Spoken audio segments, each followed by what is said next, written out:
ఊరు గాలి నీరు మారినప్పుడు సీజన్ మారినప్పుడల్లా జ్వరాలు రొంపలు జలుబు దగ్గులు ఇట్లాంటివి బాగా ఎక్కువ వస్తూ ఇబ్బంది పడుతూ ఉంటాం. ఇలాంటివి రిపీటెడ్గా రాకుండా ఇమ్యూనిటీ పెరగాలంటే అన్నిటికంటే best good habit early dinner natural food తింటాం.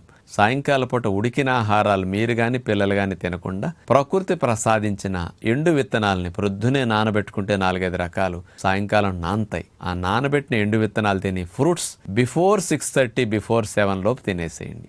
9 అరిగిపోతాయి అవి. రాత్రి 9-10 గంటల నుంచి రేపు ఉదయం 8 వరకు పొట్టాపురేగులు ఖాళీగా ఉంటే మన లోపల రిపేరు క్లీనింగ్ బటన్ ఆన్ అయి తెల్లవార్లు రిపేరు క్లీనింగ్ చేసుకుని ఇమ్యూనిటీ బాగా బూస్ట్ అయ్యి మీ లోపల హెల్దీ వాతావరణం తయారవుతుంది.